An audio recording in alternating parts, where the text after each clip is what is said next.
नमस्कार, मी पूजा आणि माझ्या या व्हिडिओमध्ये तुमचं स्वागत आहे. तर आज मी मुलांच्या टिफिनला बनवला होता रवा डोसा. तर तुम्ही पाहू शकता किती जाळीदार असा रवा डोसा झालेला आहे. तर खूप इझी आहे बनवायला.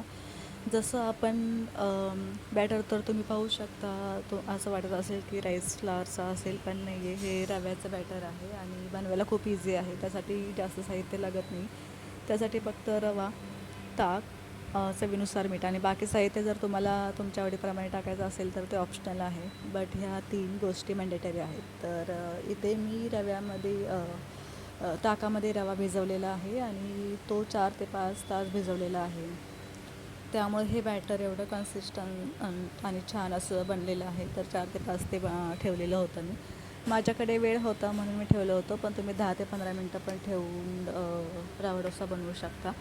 आता हे बॅटर रेडी आहे आणि हे बॅटर बनवताना मी व्हिडिओ बनवला नव्हता, कारण माझं असं काही इंटेन्शन नव्हतं आणि की मी हा व्हिडिओ रेकॉर्ड करेल आणि हा रवा डोसा आहे ना, खायला खूप टेस्टी लागतो. तुम्ही बटाट्याच्या भाजीबरोबर वगैरे असं खाऊ शकता. तर यामध्ये मी चवीनुसार मीठ आणि लाल तिखट टाकलेलं आहे. तर हे लाल तिखट ऑप्शनल आहे. तुम्हाला आवडत असेल तर तुम्ही टाकू शकता, नसेल आवडत तर स्किप करू शकता. आणि तवा गरम होता तर मग मी त्यावर थोडंसं तेल टाकून पळीच्या साहाय्याने डोसा असला छान असा गोलाकार दिलेला आहे. बाजूने थोडंसं तेल सोडलेलं आहे आणि थोडं झाकण ठेवलेलं आहे. झाकण आपल्याला काही सेकंदासाठीच ठेवायचं आहे आणि लगेचच त्याला पलटून घ्यायचं आहे.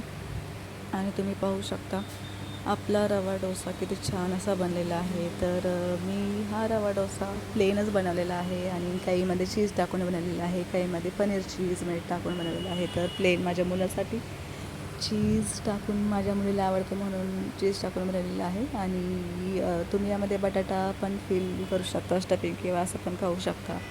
आणि चहाबरोबर पण तुम्ही खाऊ शकता. बनवायला खूप इझी आहे आणि खायला खूप टेस्टी आहे. तर तुम्हाला ही रेसिपी कशी वाटली आणि यामध्ये मला काही टिप्स द्याव्या वाटत आहेत, की जेव्हा तुम्हाला रवा डोसा बनवायचा आहे तर त्यासाठी तुम्ही बारीक रवाच घ्यायचा आहे. बारीक रवा यासाठी की जेव्हा तो रवा फुलेल आणि ताकामध्ये त्याचं बॅटर म्हणजे ताकामध्ये तो असा छान असा मिसळून येतो.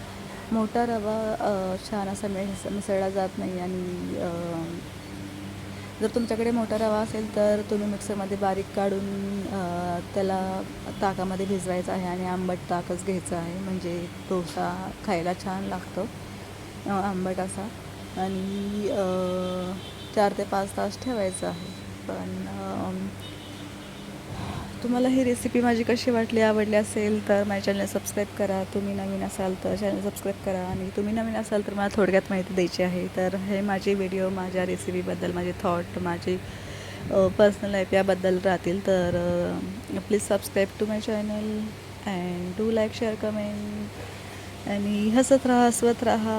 आणि जगामध्ये जे चालले एज्युकेशन्स प्रोटेस्ट, तर आय फील की आपण त्याला सपोर्ट केला पाहिजे. आपल्या घरामध्ये पण छोटे मुलं आहेत आणि एज्युकेशन सिस्टम थोडीशी चेंज होण्याची गरज आहे. तर हो, तर तुम्हाला हा डोसा कसा वाटला नक्कीच मला कमेंटमध्ये सांगा. आवडला असेल तर लाईक, शेअर, कमेंट आणि सबस्क्राईब करा. भेटूया पुढच्या व्हिडिओमध्ये. तोपर्यंत bye bye, take care, see you.